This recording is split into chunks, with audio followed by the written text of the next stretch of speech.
Alors, une question d'Antoine, qui lui a comme projet en fait de faire comme toi. Ça, c'est assez marrant.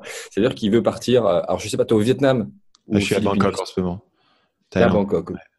Donc, lui il veut partir au Vietnam, et c'est pareil. On va dire qu'il veut partir en Thaïlande. Et il te pose une question. Il te demande son lifestyle. Alors, je lis la question. Son lifestyle là-bas, et s'il compte rentrer en France. Sinon, pourquoi? Ouais. Donc, ouais, j'ai vécu aussi à l'origine, je vivais au Vietnam aussi, donc j'ai vécu pas mal là-bas. Ce que je vais te dire, c'est assez similaire. D'ailleurs, j'ai une vidéo qui va sortir sur YouTube probablement la semaine prochaine qui parle de ça, qui parle un peu de ma routine ici à Bangkok. Et j'en ai aussi une qui est déjà en ligne.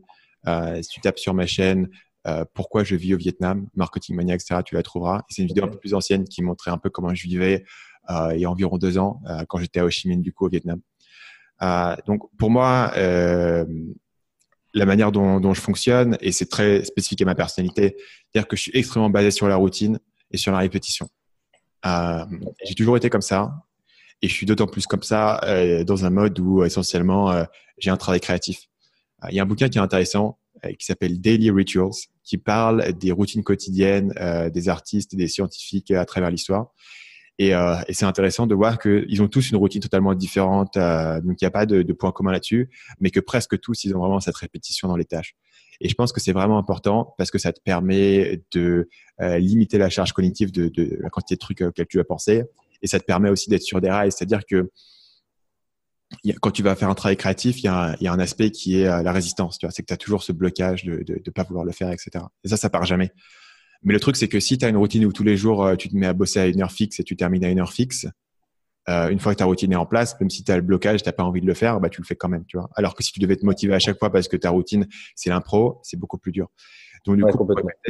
pour répondre à la question sur la routine que j'ai actuellement bah, je me lève tôt, je me lève à 6h30. Je vais faire un petit tour dehors pour prendre un peu le soleil. Je mange, je bosse, je vais courir avant de déjeuner, je mange, je rebosse et j'essaie de terminer vers 17h maintenant.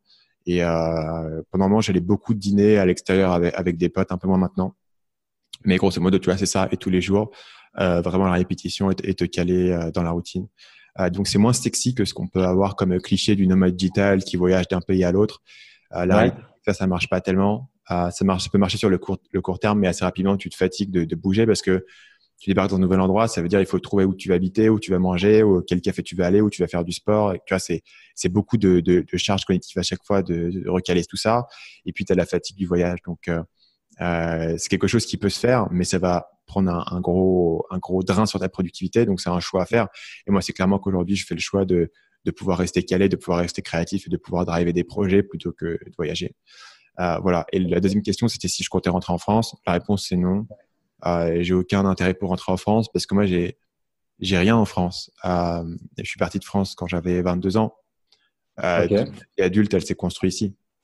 Donc j'ai rien en France. Je suis pas particulièrement. J'ai plus d'amis ici qu'en France. D'ailleurs, je pense j'ai plus d'amis probablement à Austin, au Texas, qu'en France, tu vois. Alors que je suis jamais allé aux États-Unis, pour te dire. Parce que les gens, je les connais ici. Ils sont là 6 mois dans l'année. Je les vois à la conférence à Bangkok là qu'on a eu. Tu vois. Donc en France, j'ai pas vraiment beaucoup d'attaches. Le seul truc que j'ai en France, c'est ma famille. Et encore, mon frère est plus là, mon père est plus à Paris, donc tu vois, en fait, tout le monde est éparpillé de toute manière. Et, euh, et pour moi, être attaché à la France, c'est aussi une idée culturelle. C'est te dire, est-ce que tu es attaché à cette idée en particulier? Et moi, j'ai découvert que personnellement, j'étais pas particulièrement attaché à l'idée, à la mentalité, à la manière de vivre. Et donc, du coup, j'étais beaucoup plus à l'aise à vivre ici. Et c'est pour ça que j'ai tout construit ici au final. Donc, je me vois pas rentrer en France du tout.